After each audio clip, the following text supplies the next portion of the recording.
By late 1939, Hitler's tank forces have overtaken Poland and are headed for France.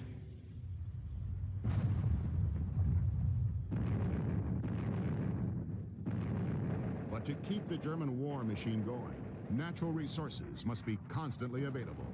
One of these necessities is iron ore. Nestled along the coast of Norway are ports through which such resources can be shipped to Germany, unless the British get there first. In early 1940, Norway, up to now a neutral country, becomes a strategic location for both Germany and England. After a British destroyer attacks a German Predator ship in neutral waters and frees 300 English prisoners, Hitler realizes he must take Norway quickly. He schedules an invasion for April 9th. The German plan is to simultaneously occupy ports along a 1,000-mile stretch of Norwegian coastline. Oslo in the south, Trondheim in the middle, and Narvik in the north. It'll be the first combined land, sea, and air operation in history. Norway was important to the British for several reasons. First, Germany drew much of its iron ore, much of the surplus iron ore it depended on for war making, from Sweden. Secondly, and arguably even more important, the British hoped to frustrate the German youth to the Norwegian coastline to send out surface raiders and naval squadrons. In late March, Britain starts secret preparations to lay mines in neutral Norwegian waters to cut the German supply line. Also, an occupying force is made ready to invade strategic Norwegian ports.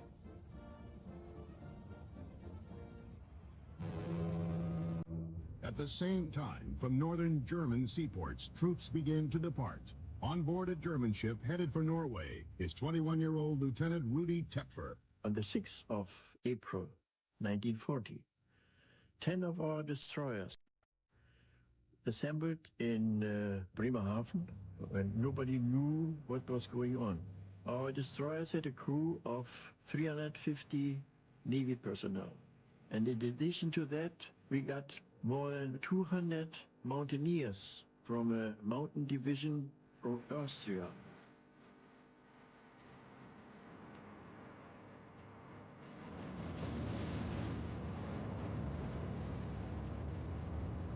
Our first thing was to occupy Norway because England wanted to do that. We knew that by our intelligence, because they were afraid that our submarines could come out of the German bay into the Atlantic.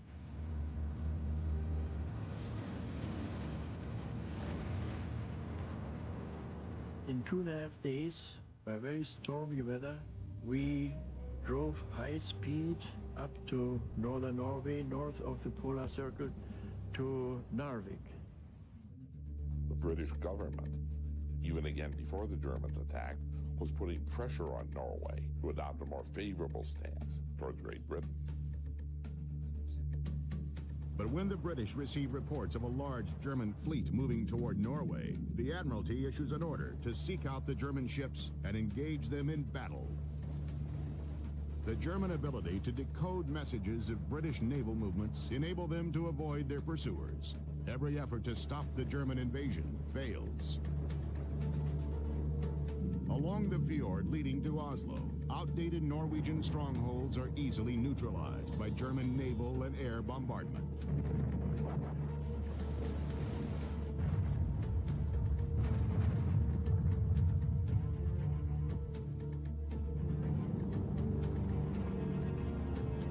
At Oslo, the main airfield is taken without resistance. By noon on April 8th, 1,500 German troops march victoriously through the streets of Norway's capital.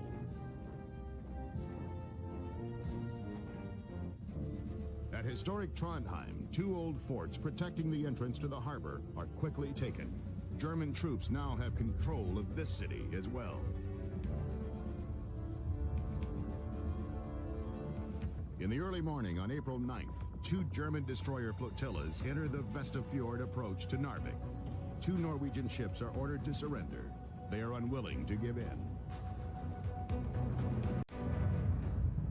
German response comes in the form of a fierce shelling.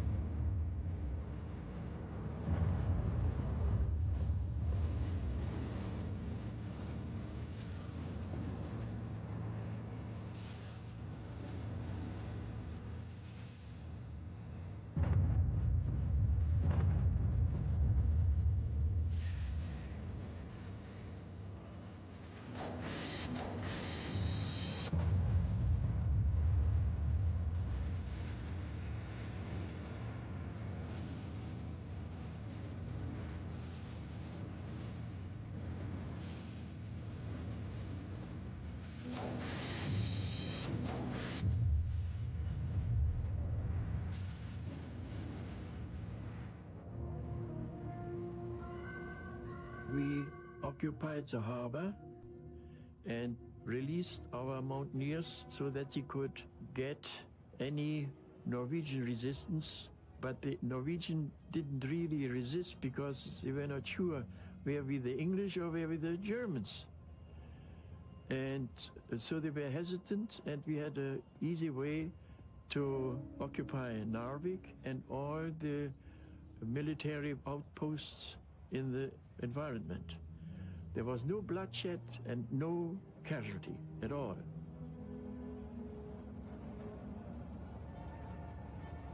In just one day, the Germans have accomplished all their military objectives. Whatever Norwegian resistance there is sabotaged by collaborators.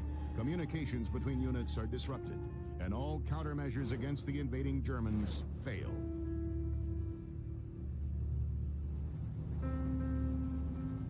Former Defense Minister Vidkun Quisling has made a secret pact with the Germans to allow them easy entry. From this time on, the name Quisling becomes synonymous with traitor.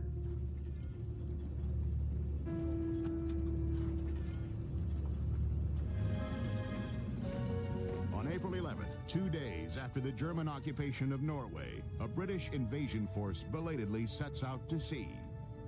The British plans are really almost entirely improvised. Units are taken from everywhere. Troops are frequently not told where they're going. Even their company and regimental commanders do not know exactly where they're going. Many ships are poorly loaded, so that the things you need most, like radios, would be at the bottom of the hold, and material you need less would be more accessible. When the British respond, they put force structures together like you glue toothpicks to make a sculpture, and with no more intrinsic strength. The ships they use are the ones that are available at the time. And the Royal Navy at this stage is very badly overstretched. When you talk about British strategy in Norway, about the only thing they could think of to do was stop the Germans wherever they were. The British, in other words, were reacting to the German initiatives, and the Germans were on the ground and able to move faster. April 13th, 1940, a British strike force heads into the German-held Norwegian port of Narvik for the first major face-off of the war.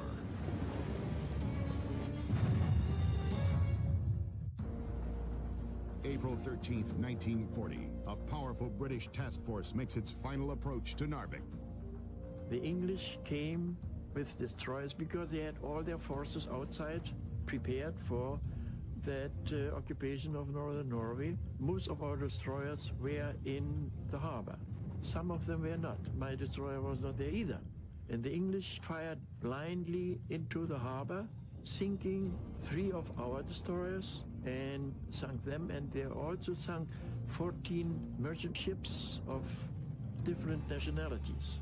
We in the fjord, which we are about an hour away from it, heard that gunfire in the morning. We speeded in the direction of that gunfire and fell the English in the flank. And they were surprised because they didn't expect us. Then the next day, the English came with aircraft carrier and a battleship, several cruisers, and they finished us up because the cruiser gun, they could reach us. They kept out of reach from our smaller destroyer guns. So we were sunk about a mile out of the shoreline. When the order came from the skipper to abandon ship, we jumped into the water. I swam to one of the rafts, but that was overcrowded. Was later on anyway caught by the English, taken prisoners, and I tried to reach the shore. The British counterattack at Narvik is, in narrow tactical terms, a great success. They sink almost half of the German Navy's destroyers at the loss of only 3 of their own, but the problem is the Germans are still holding Narvik. When British troops began landing at various points of the Norwegian coast, the main impression offered to the soldiers and the junior officers was one of confusion. On the whole, the British were lacking transport, they were lacking winter clothes, they were lacking the kind of foodstuffs you need to keep going in Arctic areas and in rough country. And from the various ports, these British units are sent forward with about the only mission being find the Germans, fight them, and defeat them. The average British column had almost no ability to maneuver in Norway's mountains.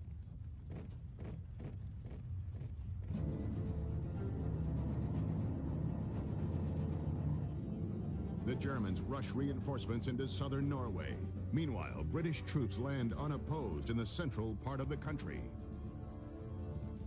On April 18th, a German division leaves from Oslo, heading north to join up with forces holding Trondheim.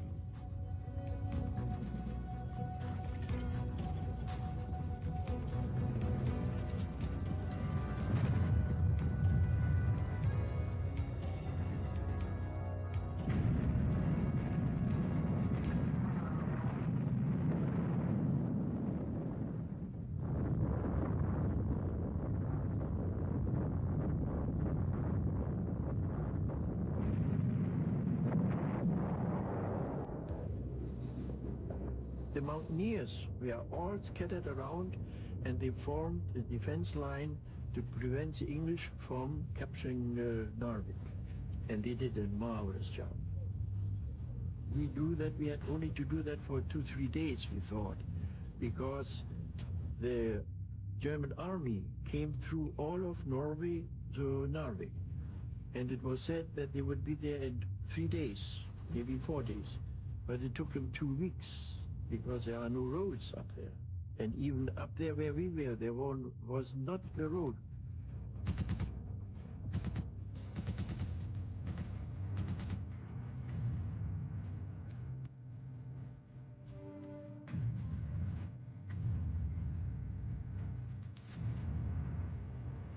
While the German army is penetrating more deeply into Norway, the traitor Quisling is removed from his governmental position and replaced. The new governing council immediately declares war on Germany.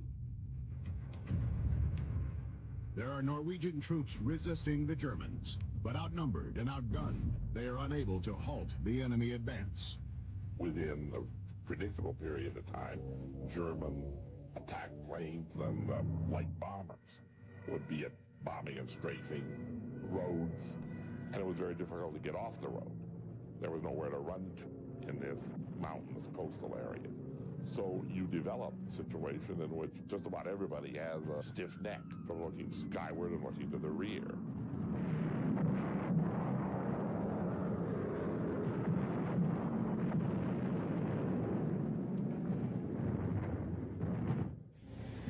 Within 5 days, Germans had joined their 2 invading armies in Oslo and Trondheim. All of central and southern Norway is now under German control.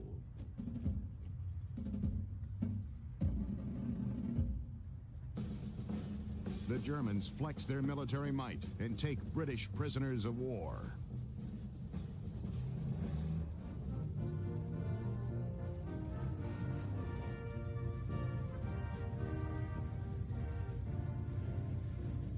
I was captured at Farberg by the Germans. From there I came to Littlehammer, and we had a supper, consisted of brown bread, gorgonzola, wine, which the Germans gave to us, cigarettes, had hot meal each day, and getting on fairly decent. And I hope the war will soon be over and we'll all be going back home. It's a long, long way to Tipperary. On May 27th, an Allied force moves by sea for a direct assault on Narvik. As the campaign progresses, the British are primarily concerned with reconquering and holding Narvik and preventing a complete German victory. As the central sector falls more and more under German control, Narvik is seen by the British and French as the key to their successful completion of the campaign. To take Narvik from the rear is impossible because of the mountains. We don't even bother to put up a defense line from that direction. Our mountaineers always choose a higher positions, so they will be above when the enemy approaches. The whole population has left Narvik because of the British shelling the town. They all went to their ski huts in the mountains. They know we won't give up easily. Whatever the English want, they will have to get by fighting their way through.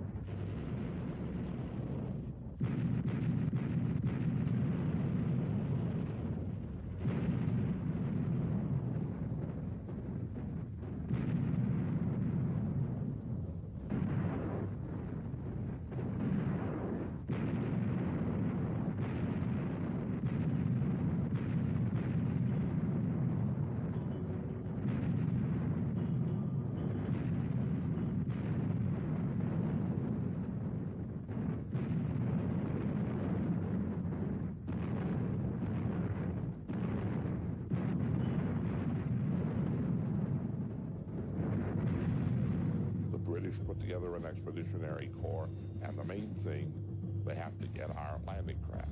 The attack on Narvik is the first time that the British use modern landing craft, because the British understand that, and the French understand as well, that it's going to have to be an opposed landing, and you can't do this in an improvised fashion.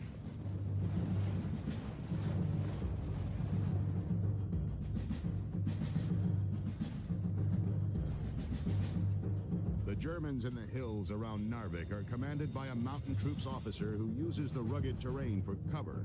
He doesn't want to give the British Navy any targets.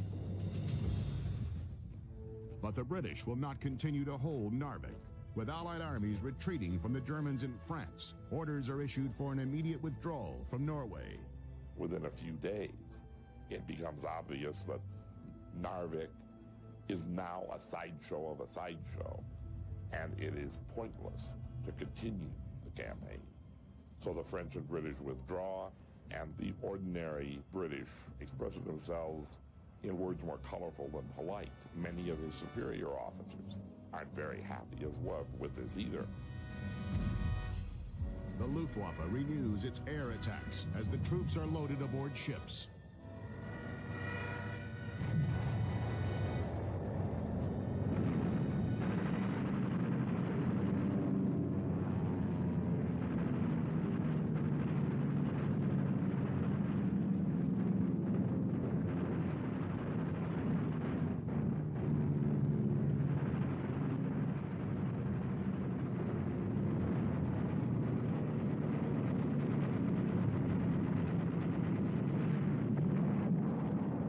Germans, well, their destroyers are all gone, and their air transports are overstretched.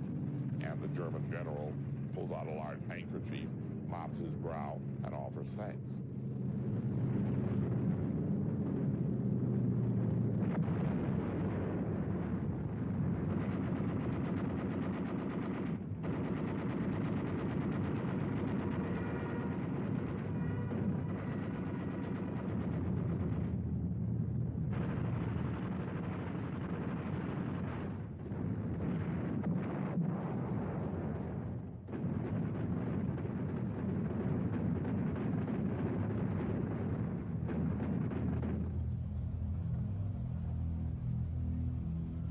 Only one Allied objective remains in Norway, the destruction of Narvik's port facilities.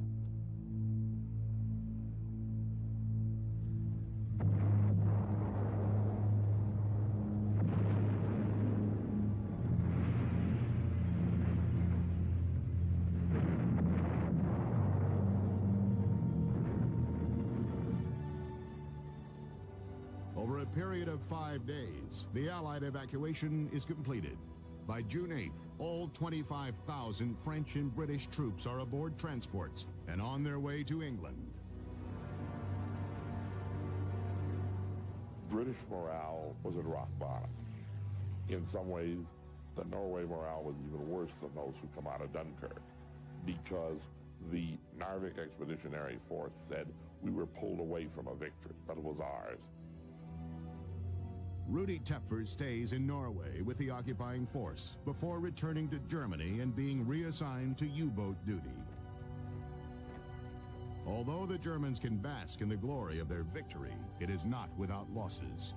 Each of our destroyers had a crew of a little bit more than 300 sailors each.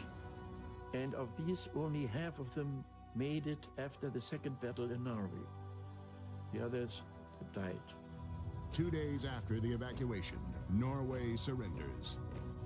It is a fortuitous but decisive German victory. 338,000 British troops are pushed back to the coast of France at Dunkirk and saved only by a massive armada of English ships. Now poised at the Channel, Hitler tries to talk the English into surrender. When they resist, he orders his chiefs of staff to begin work on a secret plan for the invasion of England. The code name is Operation Sea Lion. Before the Germans can cross the Channel, they must eliminate the only remaining British defense, the Royal Air Force. German Air Minister Reich Marshal Hermann Göring is given the responsibility for the air battles that will cripple England. Hitler plans to force British fighter pilots into the air so the Luftwaffe can drastically reduce their numbers, paving the way for any big offensive in the future. By July, 1,500 German bombers and over 1,000 fighters are concentrated within easy flying distance of the United Kingdom.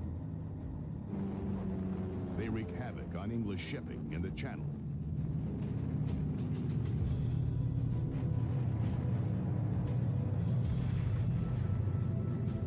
With the German forces about to strike England, the situation looks hopeless. Their first line of defense are the Hurricanes and Spitfires. One of the young RAF flyers piloting a Spitfire is George Unwin.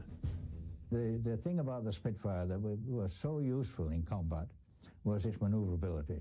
One of the things that frightens pilots to death is a spin. The Messerschmitt, the German fighter, was particularly bad on high-speed stall.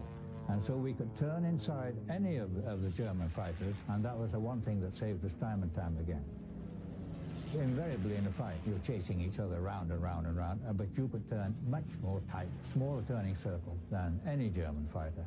The aircraft was perfect in every possible way. Aircraft production is operating at maximum capacity, but the RAF still only has 620 planes. British flyers are outnumbered by at least 2 to 1 by their German counterparts. England's defenses are increased by a chain of radar stations around the coast. But in other ways as well, Britain is prepared for the inevitable conflict.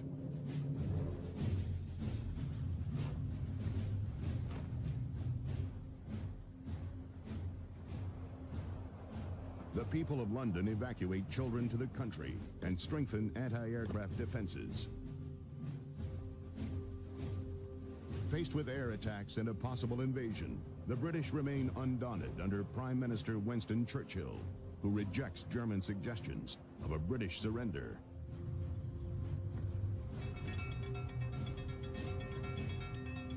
I was one of the lucky boys. I'd been flying for 4 years when the war started. I had 600 hours flying.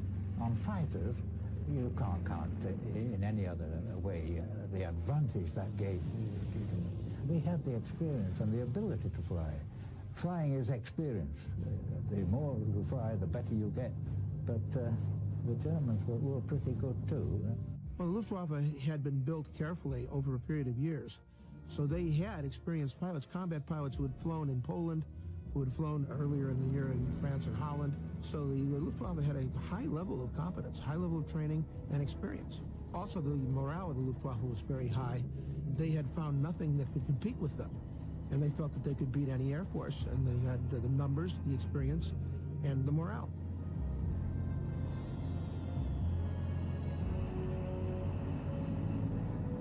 By the end of July, the English managed to dominate the skies, but they have been forced to cancel all ships sailing through the channel during daylight. The German bombers were nearly always escorted by fighters, and the Spitfire, with its greater speed and maneuverability, was eventually it was decided that they should take on the fighters, leaving the Hurricanes free to attack the bombers, because the Hurricane firepower was so concentrated he could shoot down the bombers as fast as they could put them up, providing they were not interfered with. And so our orders were to take on the escort, keep the escort away from the Hurricanes, who would then do the necessary and shoot down the bombers as far as possible.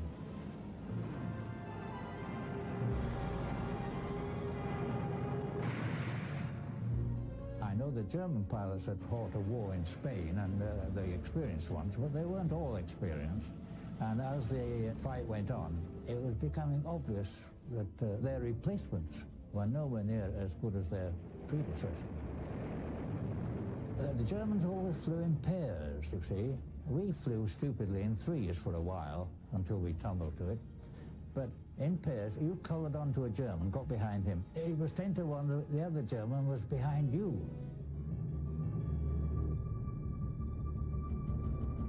One of the things that the Luftwaffe really miscalculated was the effectiveness of the British defenses. The British had radar, which helped them enormously. And also, the British had so many airfields that were sprung up all over Britain, they could scramble fighter planes quickly. And the British fighters, the Spitfires, proved to be superior to anything the Germans had.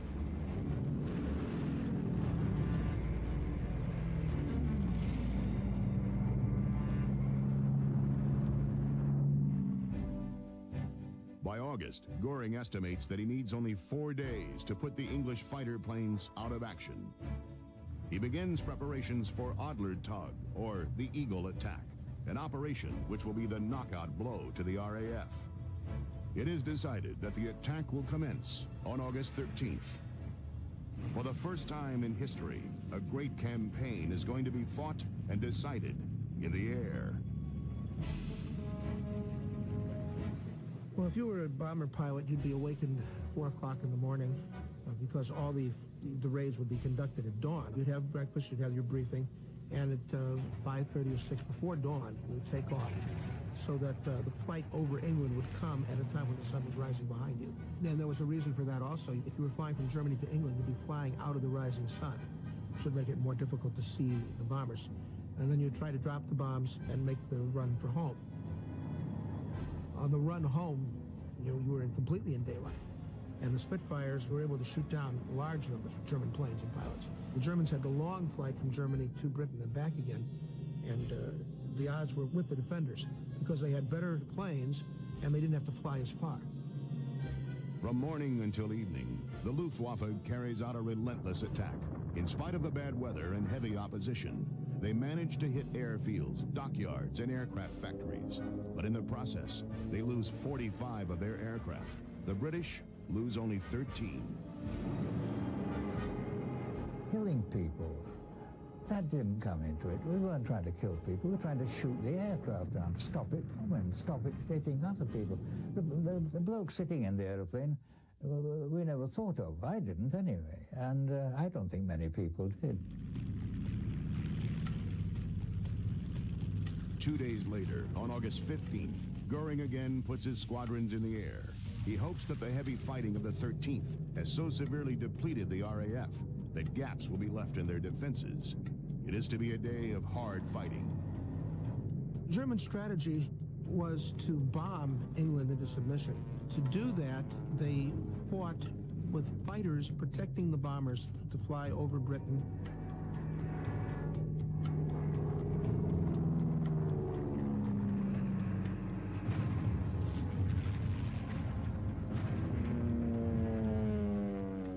Unescorted bombers could still get away with flying over the Channel and over Britain because they were armed with machine guns. They had 3 guns on each bomber, and they had turrets in which they could shoot 360 degrees. On this day, the Luftwaffe has gotten nearly 1,800 flights in the air. They had expected an all-out victory. Instead, Adler Tag is a failure. It is the first decisive defeat that the German Air Force has suffered in the war. Because of the heavy casualties, especially among the bomber crews, the German High Command is shaken. After a brief lull due to bad weather, the Luftwaffe again attacks with renewed vigor.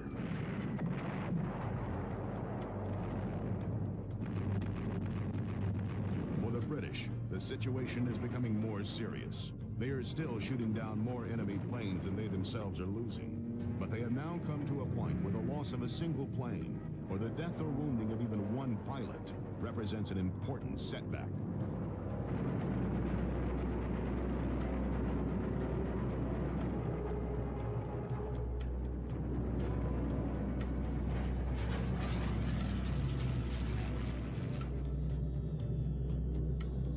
The Germans continue to hammer away at the nerve centers of the Royal Air Force Command. The repair and maintenance squadrons do their best with the overused aircraft, but it's the loss in pilots that is most damaging. Fighter command strength had stood at 1,400 pilots at the end of July. 3 weeks later, it has fallen to 1,000.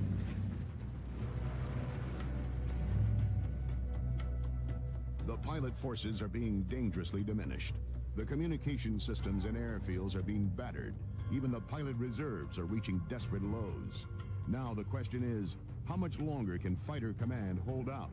How much longer before the Luftwaffe deals its final crushing blow? How many more days can the English withstand the onslaught?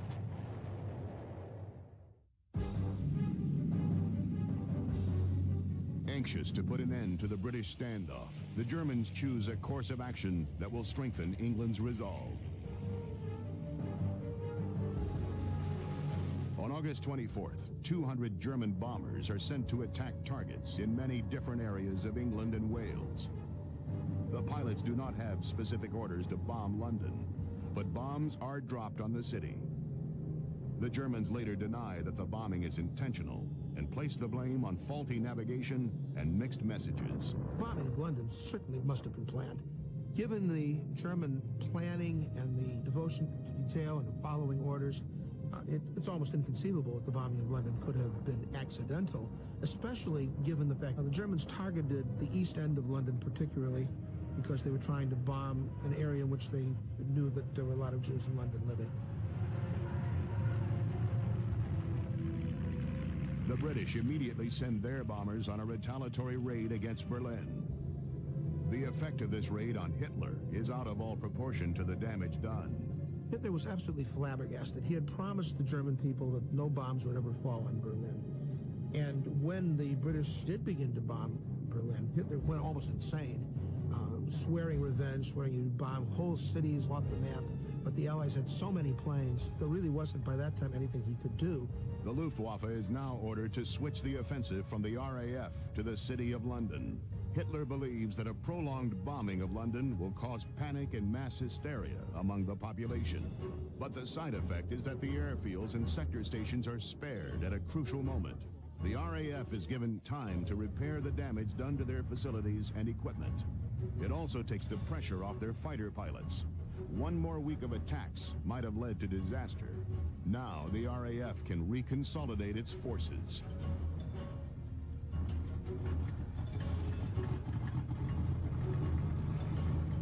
Late in the afternoon of Saturday, September 7th, the Germans launched their new strategy. From a forward airbase, Goering himself watches the flights take off toward the English coast. The attack is planned to coincide with factory closings when the most civilians will be exposed.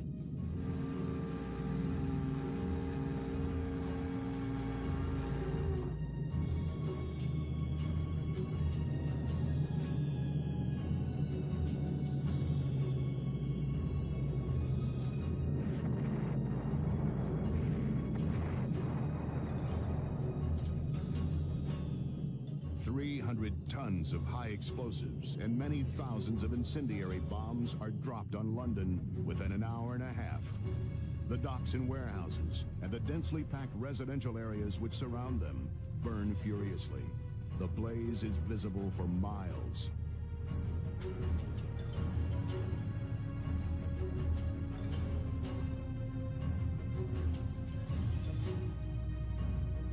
fire started in this raid cannot be put out before more bombers return later that night with another load.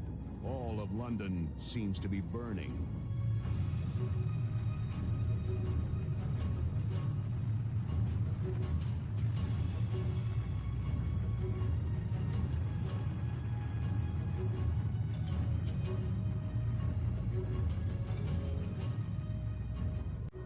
Between 5 o'clock in the evening of September 7th and 3 o'clock the following morning, German bombs kill 1,000 Londoners.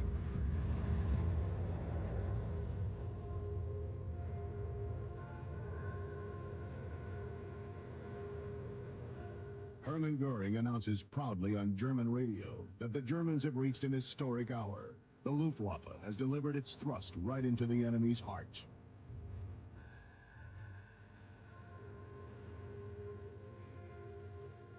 The next day brings extreme tension and many rumors to London.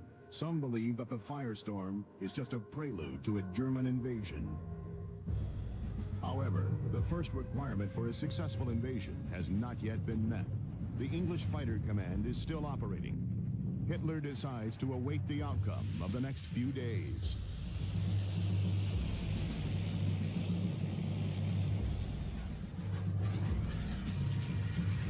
The British Air Force meets the enemy head-on. The result, fewer than half the German planes succeed in dropping their bombs. Hitler, still hoping that the British will crumble under the repeated attacks on their capital, again postpones his decision to invade. He has been assured that air supremacy is almost within his grasp.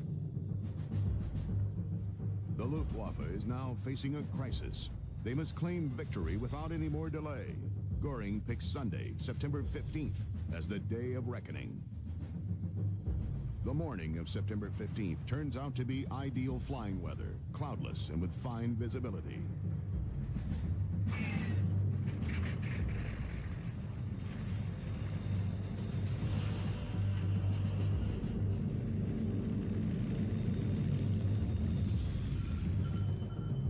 At about 10:30 a.m., the radar warning system picks up enemy planes gathering over the French coast. I knew there were a hell of a lot of raids coming in.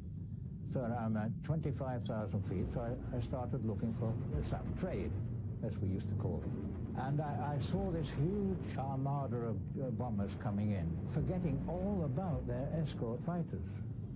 And I flew straight into the middle of the escort fighters on my own.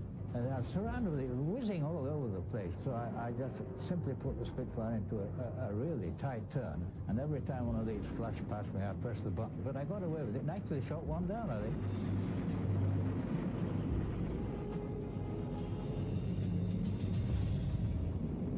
Its psychological effect upon the German fighters and bombers was incredible. Their morale was down to start with because they were losing every fight they got into. And they were being told that one more big push and it's all over. And they believe this and they come over and they suddenly see 60 fighters, not just a squad. And they've been told we've got none left at all. So the effect on their morale must have been enormous. And the younger pilots, who we found out were far, far inferior to the ones we'd been up against, say, at Dunkirk, they were no match for us at all. The great battle, which rages all day, was to have crushed Fighter Command. It is instead a shattering blow to the German airmen. The Luftwaffe has been routed. Again, Hitler's gamble has lost. Goering still insists that 4 or 5 more days of heavy fighting will swing the balance.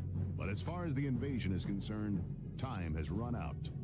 The tactical result of the German defeat in the Battle of Britain was that Hitler had to give up on the idea of invading England because he could not get air superiority over the Channel.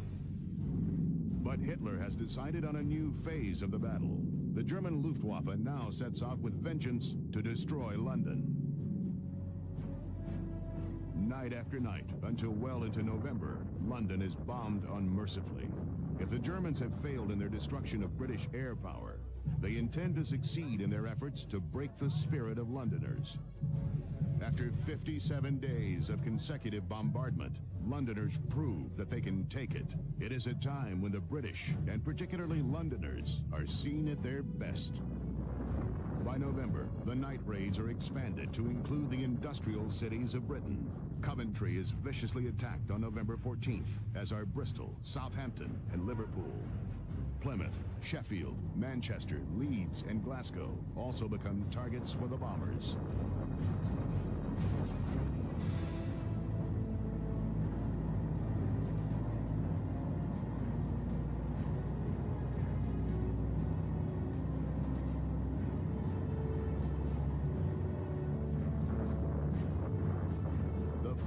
Of England would continue through November of 1941, and 25,000 civilian lives would be lost, but it would not break the English spirit.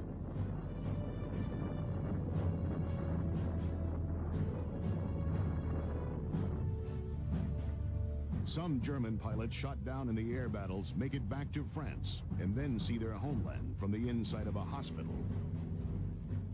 Those who recover are sent back into service.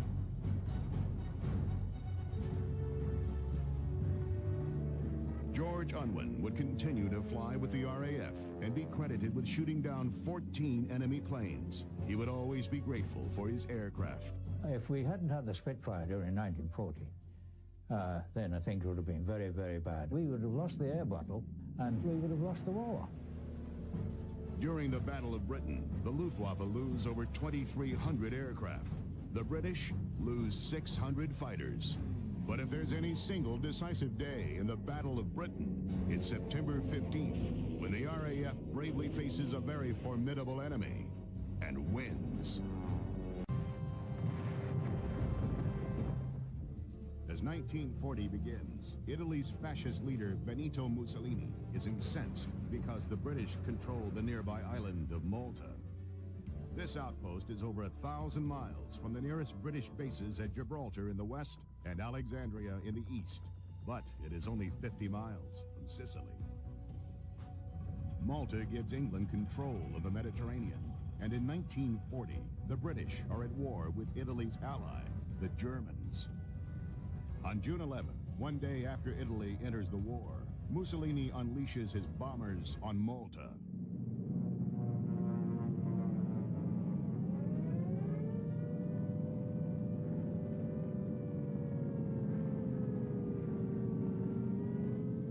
One RAF pilot who is stationed in Malta is Tony Spooner. I was there for, I think it was about 1,250 air raids. Not everyone was a serious air raid. Many of them were just reconnaissance flights. But we were bombed on average about 3 or 4 times every day. The Italians used rather antiquated aircraft, and they weren't particularly well protected by armor, and they tended to turn tail at the first sign of any opposition. I was in coastal command, and our job in Malta was to go out at night and find these ships that were trying to transport supplies from Italy and Sicily to Rommel's forces in North Africa. Having found them, our job then was to home other people to come and attack, and occasionally attack them ourselves. Well, the population took it very well, bearing in mind it wasn't even their war.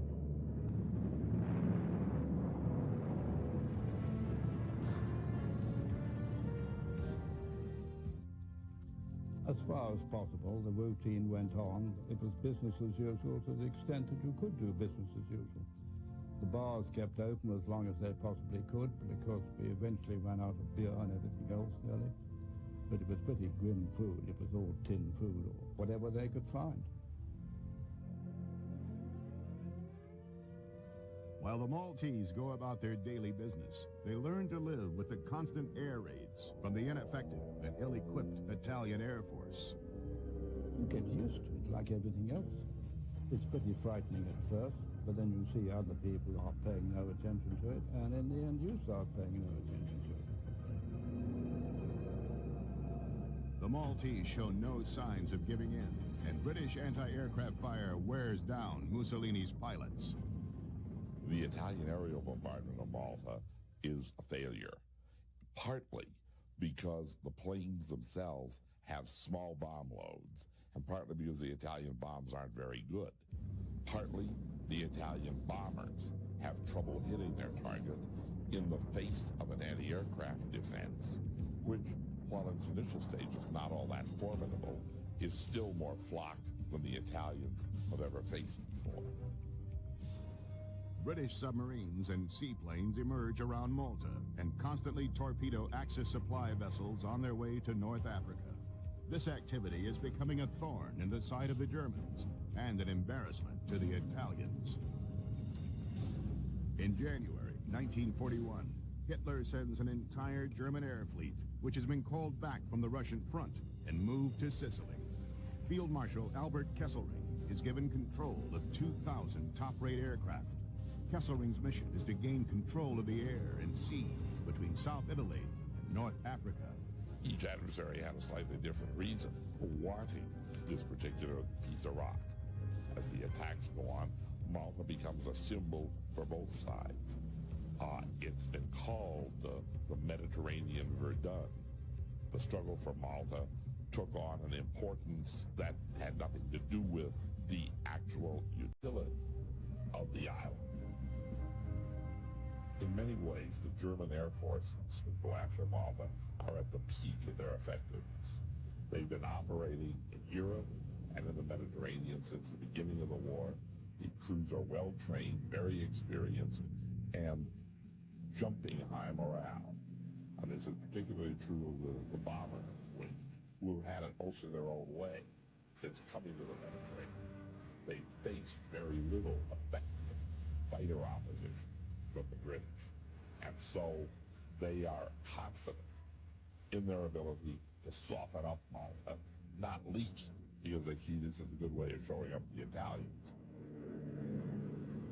There's a swagger in the Luftwaffe's approach here. Again, the crews aren't specially trained, but they've received ordinary Luftwaffe training, by and large, which is very, very good.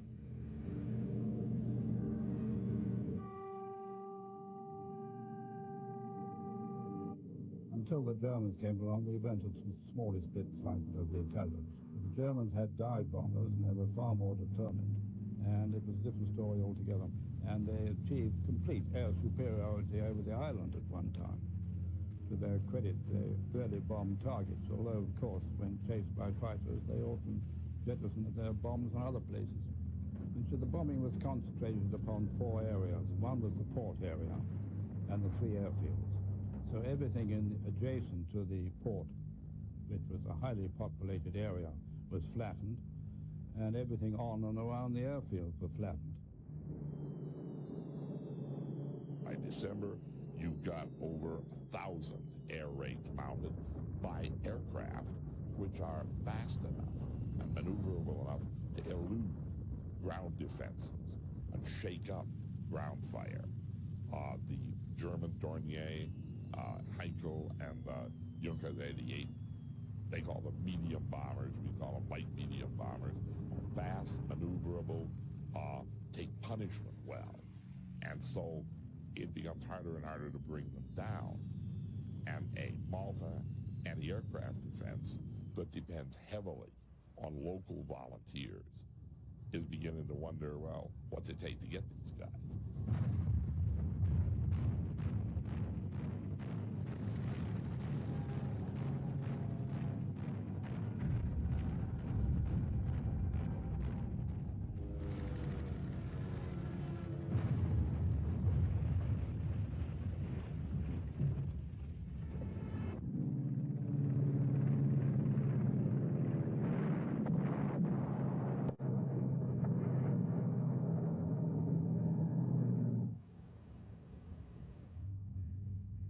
December 1941.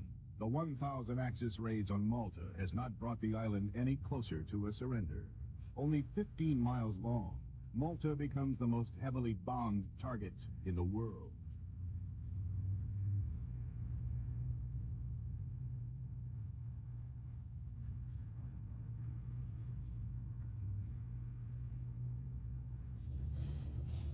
The Germans in particular would bomb around the clock, or near to it, it makes no difference, the nights of the full moon. And that could mean doing as many as 6 sorties a day. That is, taking off and landing. The norm was rather 2 a day, because the bases in Italy and Sicily were a good long way away, and it was a fairly demanding flight. It did put very high physical and psychological strains on the crew. German air crew who flew the Malta runs would say that you could hear the engines hammering long after you got out of the plane back at your home base, that your body would be twitching to the rhythms of the plane when you try to lie down and sleep. This took a toll of physical and emotional health, but above all, it was the sense of having to go back day after day after day and do the same thing.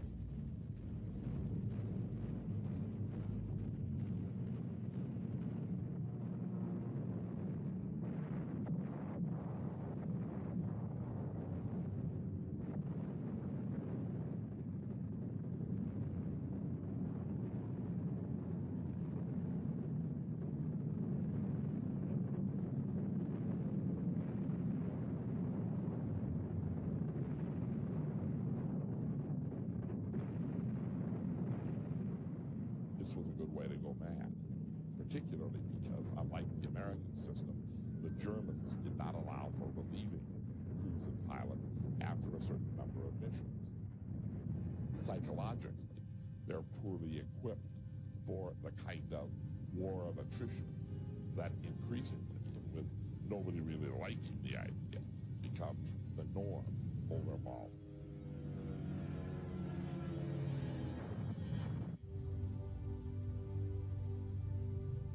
On April 17, 1942, the embattled island of Malta wins a decoration for bravery. King George VI awards the island the Order of the George Cross. But the award ceremony is cut short by the arrival of yet another Axis bombing.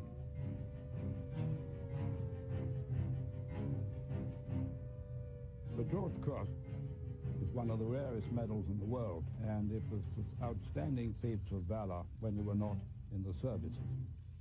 Now, King George has always been very interested in Malta, and when he heard that the island was being subjected to so much bombing and privation, he had the very bright idea of giving a special George Cross to the island. And it's the only case, I think, of a medal being given to a piece of territory rather than to an individual.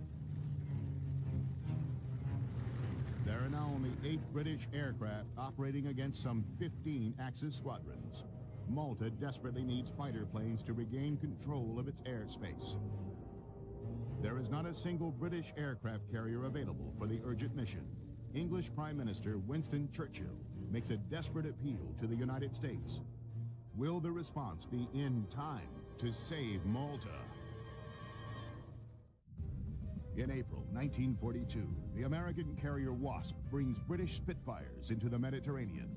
The only way of getting the fighters to Malta was to put them on board an aircraft carrier and get the aircraft carrier within about 500 miles of Malta and then fly them off the decks. As soon as the Spitfires arrive, German radar alerts the Axis air fleet at Sicily. The Luftwaffe strikes and destroys or disables every one of the planes.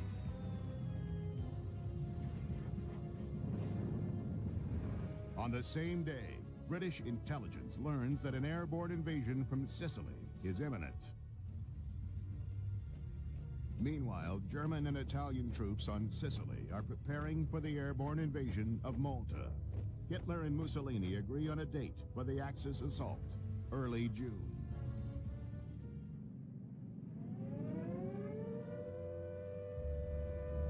By now, Malta has been under steady aerial siege for 23 months. The British no longer have airplanes and very little ammunition left. We had a limited number of anti-aircraft guns, and to the extent possible, it was very hard to get supplies to Malta at all. They were rationed to only fire bombers, not fighters. The one resource which keeps the casualty rate low is the island's excellent shelters. Since Malta is made of limestone, the caverns provide protection for the Maltese. The rock is very soft, and there were a great number of shelters, and they made a great number more. The Maltese took it remarkably well. They took it just the way that the Londoners took it. And they just put up with every privation with a shrug of the shoulders and said, we'll carry on. But basically, the bombing turned the whole thing round. Any thought of giving in after they've been bombed, well, same as happened in London. Any thought of giving in after you've bombed, you don't give in. Bombing has the reverse effect. In early May 1942, the USS Wasp and the British carrier Eagle return and successfully deliver a replacement squadron of 64 Spitfires within flying range of Malta.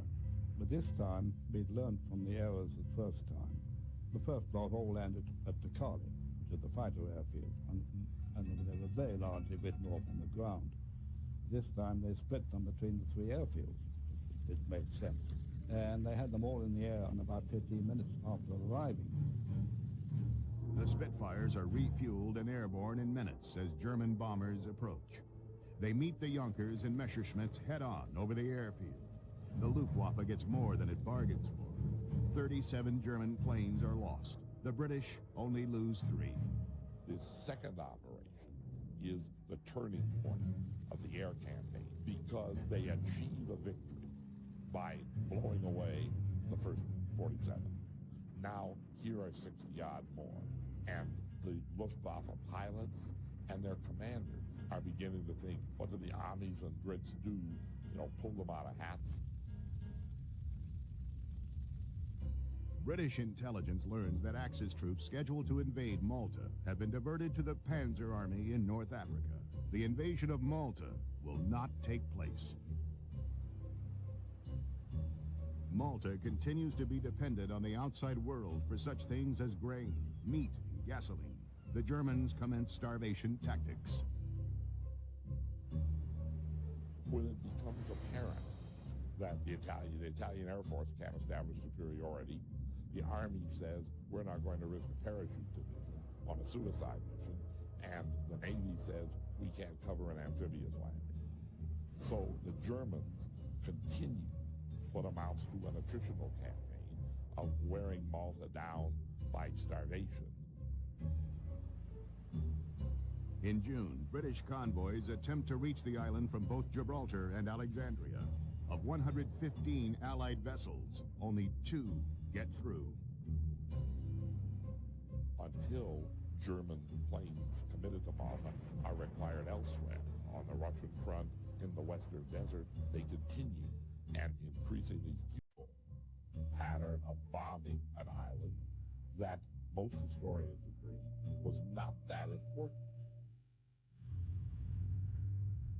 The rationing of supplies takes its toll as morale sinks. Community kitchens barely feed a fraction of the population. I seem to remember the price of an egg. In those days, a black market egg was up to about 3 shillings, which is equivalent to about £10 today or something. The situation in Malta is becoming critical if supply ships are unable to break through the Axis obstacles.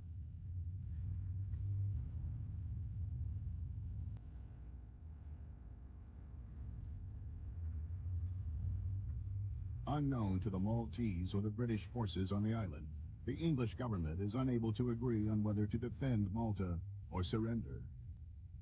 The war cabinet was prepared to give up Malta, apart from Churchill. On paper, the island was completely undefendable. You can actually see Sicily on a fine day.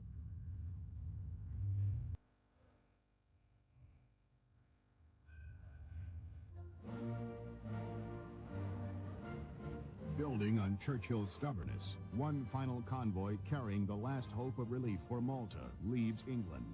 14 merchant ships carrying over 120,000 tons of supplies are escorted by 4 aircraft carriers, 40 destroyers, 2 battleships, and 12 cruisers. But the reinforced convoy is too big to conceal from the Germans. August 10th, Malta's Savior fleet enters the Mediterranean. Converging against it, a powerful German-Italian force, spearheaded by 21 submarines and 540 aircraft.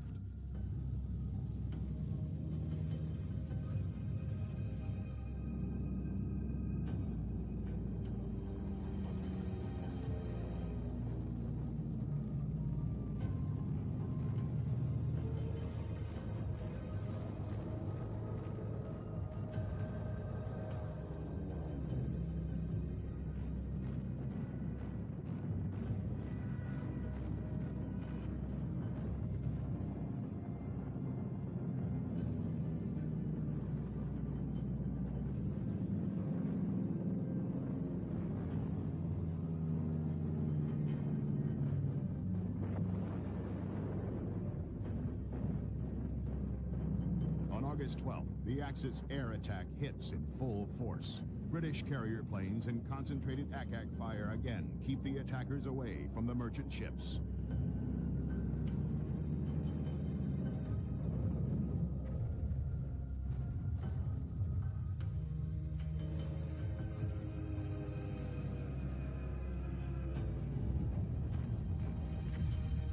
But finally, 40 Stuka bombers go into a power dive through the barrage.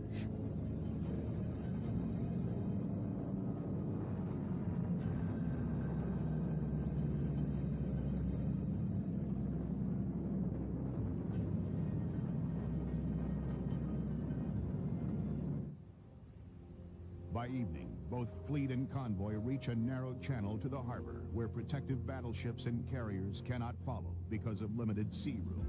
The merchant ships must try to squeeze into the port with only a skeleton escort.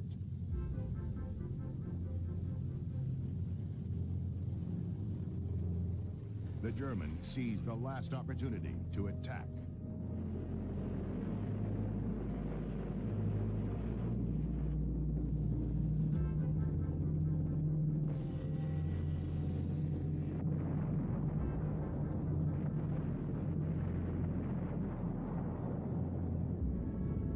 Torpedoes hit their mark and take a toll on the convoy.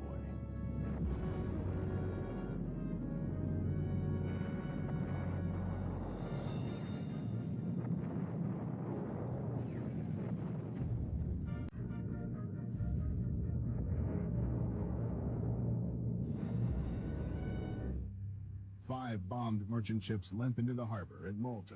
They bring food, but no gasoline. The tanker Ohio, an American ship with an all-British crew, carries the gasoline that's Malta's sole hope for survival. Heavily damaged, the slowly sinking tanker staggers into harbor with its precious cargo. Malta has survived its darkest hour. After the operations at Malta, Tony Spooner would be a flight instructor and later serve as a coastal command officer in the invasions on D-Day. What Malta did, almost 80% by our submarines in Malta, we sank and damaged enough supply ships to keep Rommel short of fuel in particular and of everything else, because like us, he had to have everything brought in. Even dimly at the time, I think we all realized the significance of Malta, some more than others. But I'm quite certain in my own mind I could never have been allied without Malta. The rocky island of Malta proves to be the most important factor for British victory in North Africa, hastening defeat for the Germans and making the Mediterranean a British patrolled territory.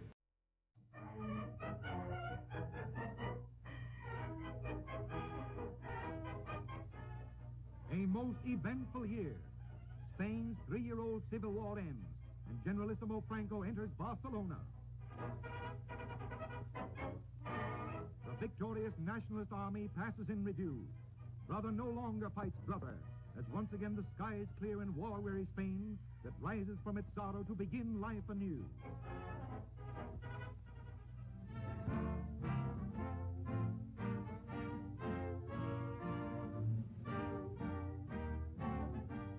A great day for London, as King George and Queen Elizabeth return from the historic journey to the New World. The humble and the great join in an historic ovation. The same royal carriage in which they rode away now carries them back to Buckingham Palace. Their loyal subjects see them at home again, grateful for their safe return.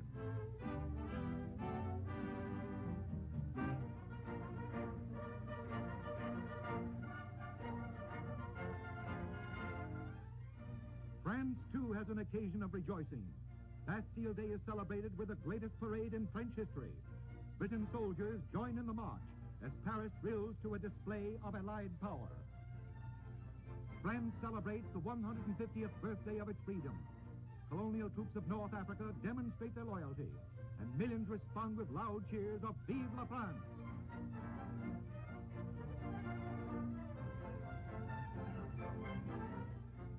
The Arc de Triomphe looks down again on marching troops as France and Britain's defenders march together, not knowing that destiny will soon again join them as allies in armed conflict.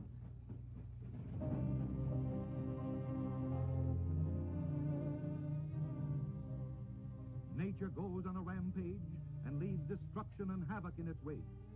Here in the heart of the earthquake zone, untold thousands of buildings topple in ruins as great crevices are split in the earth.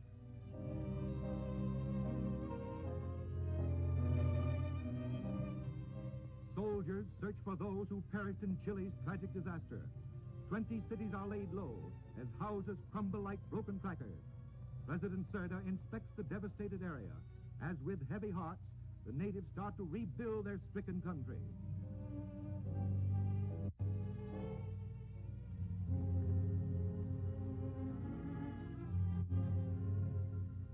The United States Navy suffers a tragic disaster. A drama of sorrow is written when the submarine Squalus plunges to the bottom of the sea off the North Atlantic coast. The staunch rescue ship Falcon speeds from its base, and the work of saving the gallant crew gets underway.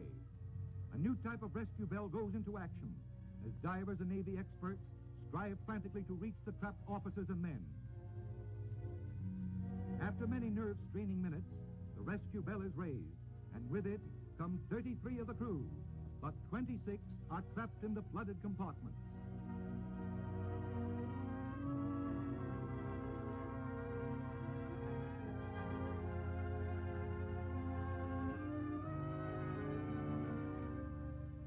Then, with huge pontoons and pumps, 3 attempts are made to raise the ill-fated submarine. Finally, the surface boils as the ship rises, and a tragic sea epic is sadly written in the history of a nation.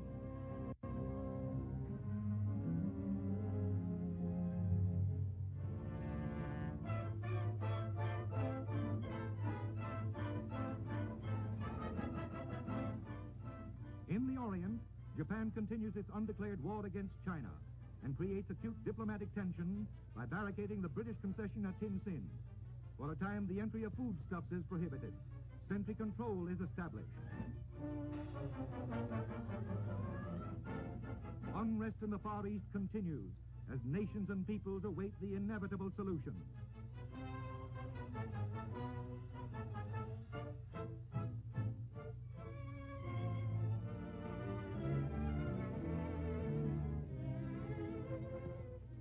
Nature, too, contributes to China's man-made trouble. One of the worst floods in Cathay's history devastates the already sorely tried Tin Sin to inundate its streets and make thousands homeless. The 4 horsemen have always ridden roughshod over China, but she always seems to survive, for her people smile at disaster, believing that the waters will again recede as the tense struggle to live goes on.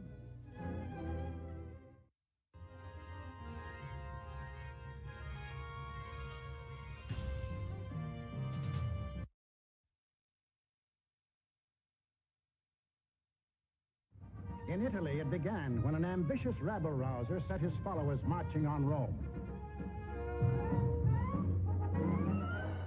The country, like every other country after the last war, was torn by political unrest, hard times, unemployment. 2 courses were available to the Italian people. They could solve their problems in a free, democratic way, or they could let someone else do the solving for them. They made the tragic mistake of choosing the second course. They put their trust and faith in this one man. They believed he represented them. Actually, he planned to betray them for the selfish interests of himself and the group back of him.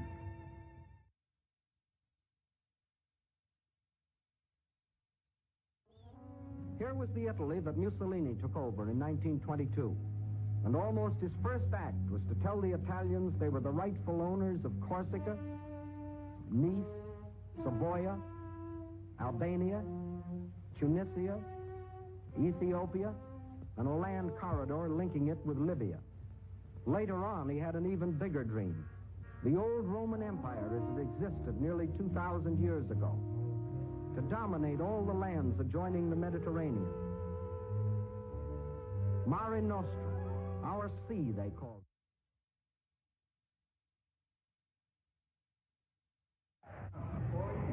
Stop thinking and believe in me, bellowed Mussolini, and I will restore the glory that was Rome. And the people answered, Duce, Duce. The greatest intellect in the world can be silenced with this. That is an exact translation of the words these flags were.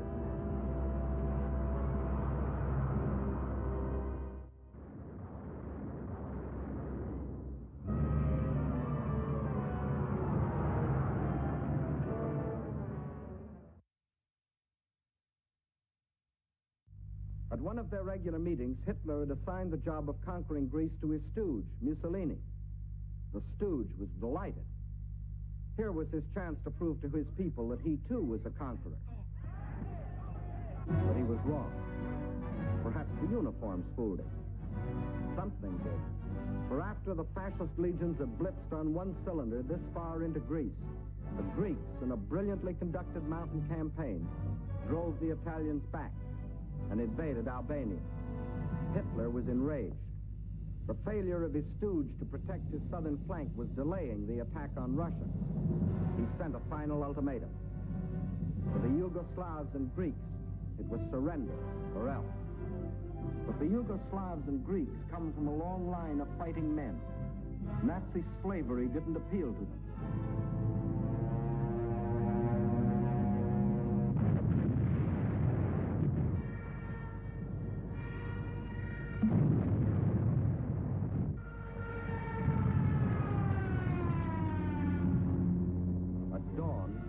April 6th, German bombs told the Yugoslavians they were at war with Germany. The Nazis and Italians launched a powerful and coordinated attack from all their bases, supported by virtually unopposed aerial bombardment. The conclusion was inevitable. Although resistance was determined, the Yugoslav army was cut up into many small segments and captured. The war in Greece also began on April 6th. There, in spite of fierce and valiant resistance by the Greeks, and the British who had come to their aid, the Germans, overwhelmingly superior in both numbers and equipment, forced their way past the Bistritsa River, Mount Olympus, the famous passage of Thermopylae. And by the end of April, the swastika flew over the ancient city of Athens.